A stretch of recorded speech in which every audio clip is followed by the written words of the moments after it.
sadly result in the destruction of Ukraine. There are many Russians right now who have said that the goal of Russia now is to fix the error of Lenin. And you say, well, what error is that? Well, again, refer to Putin's speeches in the past where he said that Ukraine exists only because Lenin made a mistake in creating it. And so now the way to fix the Ukraine problem is to fix that mistake. The implication is that there will be no Ukraine when this conflict is over. And I think that that's a more likely outcome than anything Zelensky's getting ready to put on the table. We have two options in the United States right now. One would be the Kamala Harris Democratic Party, that we know what would be their policy in Ukraine. It would be the same kind of policy as the Biden administration. But when it comes to the Trump and his mindset, recently J.D. Vance had an interview with Bill O'Reilly. He said that Europeans should focus on Ukraine, but while the United States priority is China. Do they really think that Europe alone can help Ukraine continue in this conflict with Russia while they're focusing on China and maybe new sort of escalations between the United States and China? I don't know. What I do know is this, that if Harris wins, she is going to have to put together a completely new foreign policy and national security team. Tony Blinken will not be part of this. Anthony Sullivan will not be part of this. Jake Sullivan, nobody will be. They're bringing in completely new thinkers. And why is this important?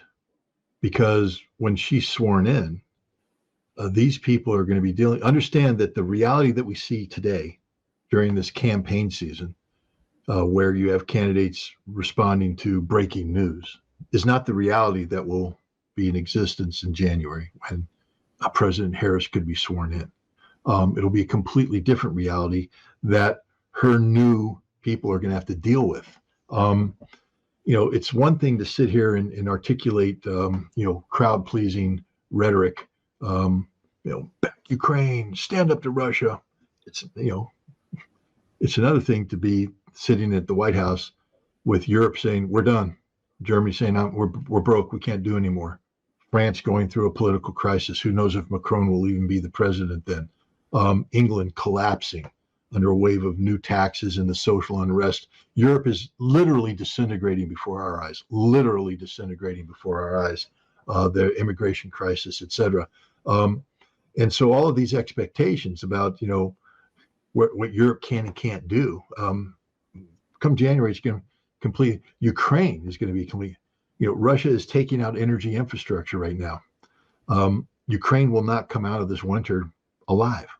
It'll be the end of the Ukrainian state. So all this bold rhetoric is meaningless because there's a new reality that they're going to have to deal with in January. And that reality is going to include a strengthened and emboldened Russia.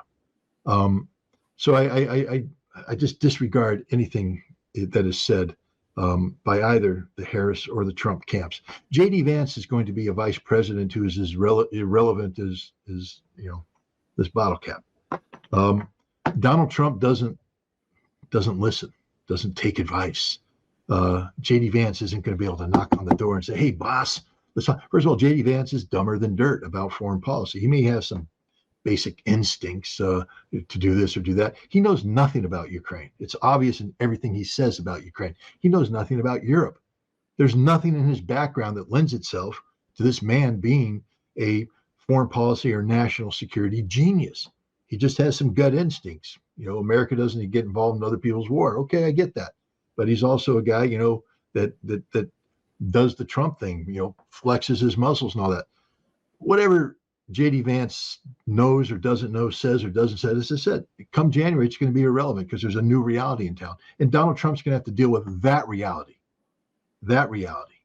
And we don't know how he's going to deal with it because we can't paint that. But I think right now in this political season, this silly season, what I'm looking more for is not the specifics of how they're going to stand up to Russia. What I'd like to hear is how they're going to keep America out of a war. That's what I want to hear from a leader. How are they going to prevent a nuclear war with Russia, with China? How are they going to bring about an end to this conflict? It's not about Ukraine winning. The conflict will end with Ukraine's defeat. How do you manage that defeat so it mitigates against ongoing, you know, negative consequences? How do we restore Europe? You know, are we going to need to open up the spigots of cheap Russian gas to come back to Europe to allow Europe to rejuvenate, because expensive American LNG isn't the option? Can the United States, how do we handle what could be the collapse of NATO, the collapse of the European Union? What is our plan? How do we do this in a way that we don't lose Europe in the process? These are the discussions that need to be had, instead of talking about how some America is going to somehow retain its role as a global militaristic leader who is going to flex its muscles and people are going to poop their pants. That's fantasy. That's never going to happen again. Do we see unity in the European Union right now? Because even in the western part of Europe, you see the Czech president saying that the Nord Stream pipeline was a legitimate target, and right after that, the German government said, no, that wasn't the case. You cannot say that. How do you see the difference between Olaf Scholz and Macron?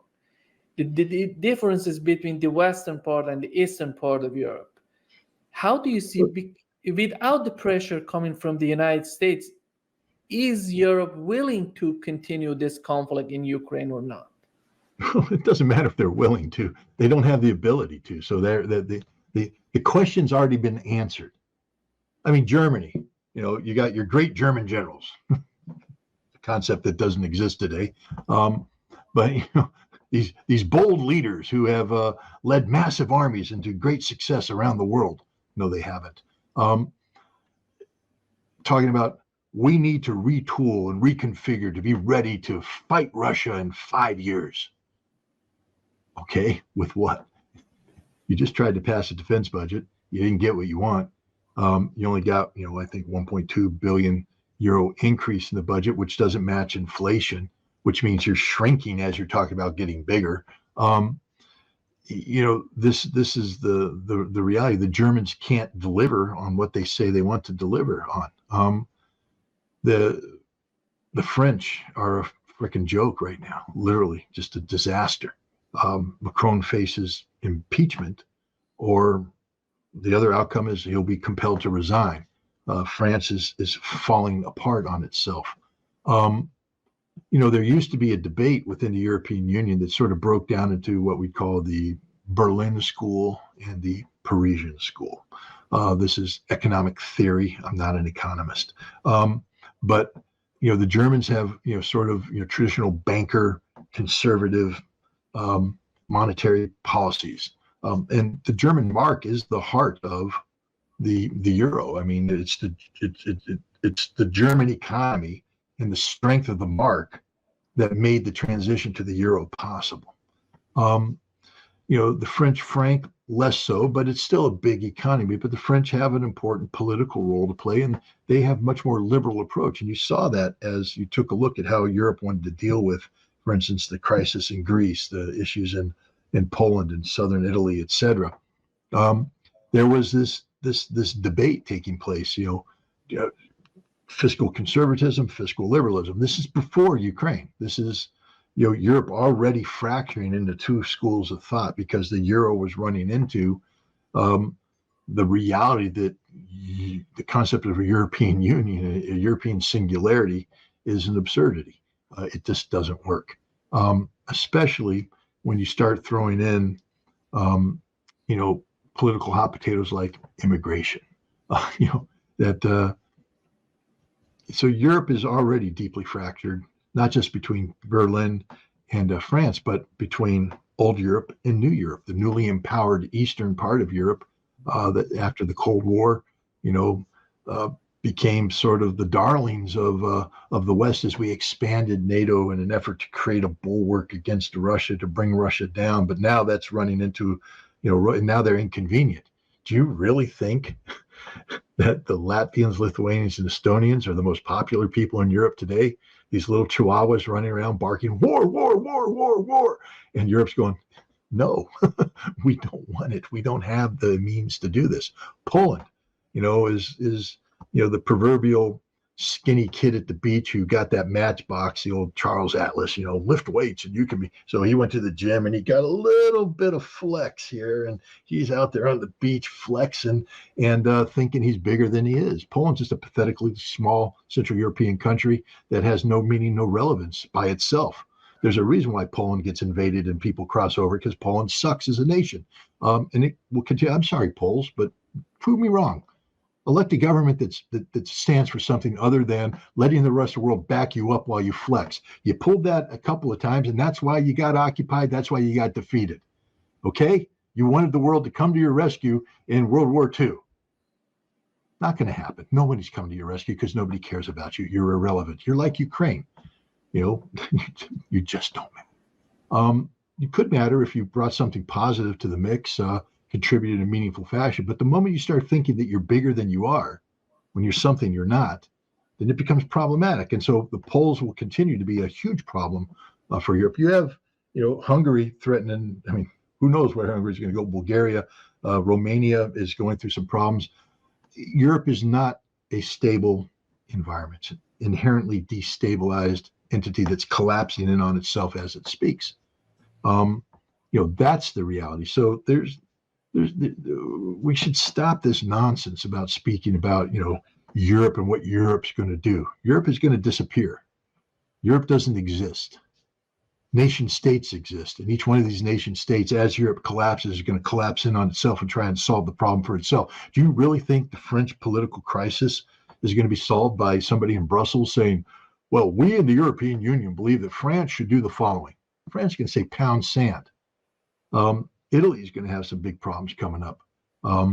We haven't heard from them in a while, but trust me, those problems are there. The Meloni government may not be long on this planet.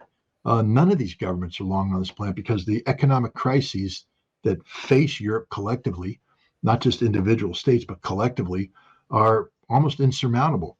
And at the end of the day, when you're a politician, I think James Carville's 1992 maxim to Bill Clinton, it's the economy, stupid. It's the economy. It's not Ukraine and Russia and war. It's the economy. Do the people have jobs? Do the people have health insurance? Do the people, have a standard of living? And remember, we're not talking about taking people out of the depression and making them better where they've already suffered and they're strong and resilient. We're about taking the softest people in the planet, the spoiled European populations that had, big vacations, big pensions, guaranteed everything. Why? Because they could underwrite it with cheap Russian gas. And now they're collapsing. And so their expectations are to stay up here. It's not to start from nothing and go upwards. It's to prevent itself from going downwards. And a politician right now isn't going to be able to deliver on that. So one by one, you're going to watch successive European governments fail because they can't live up to the expectations of the people they're supposed to serve, not the European Union, not the European singularity, but the French people, the German people, the Italian people. Europe forgot how to do that because they bought into this nonsense of the European Union, the stupidity of a singularity when one never existed and one will never exist.